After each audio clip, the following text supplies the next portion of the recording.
I, General Francis Ogolla, Chief of the Kenya Defence Forces, do swear in the name of the Almighty God that I will be faithful and bear true allegiance to the Republic of Kenya and to the President as the Commander-in-Chief of the Kenya Defence Forces, that I will obey, preserve, protect, and defend this Constitution of Kenya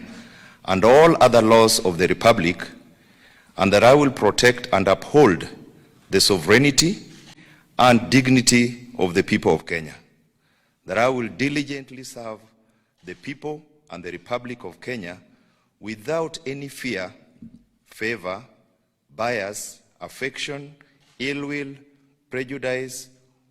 or any political, religious, and other influence. In the exercise of the functions entrusted to me, I will at all times, to the best of my ability,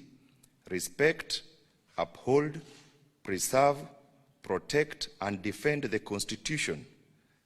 people, and Republic of Kenya, and obey all laws, orders, regulations,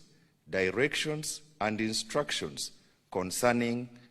Kenya Defence Forces. So help me God.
Lieutenant General John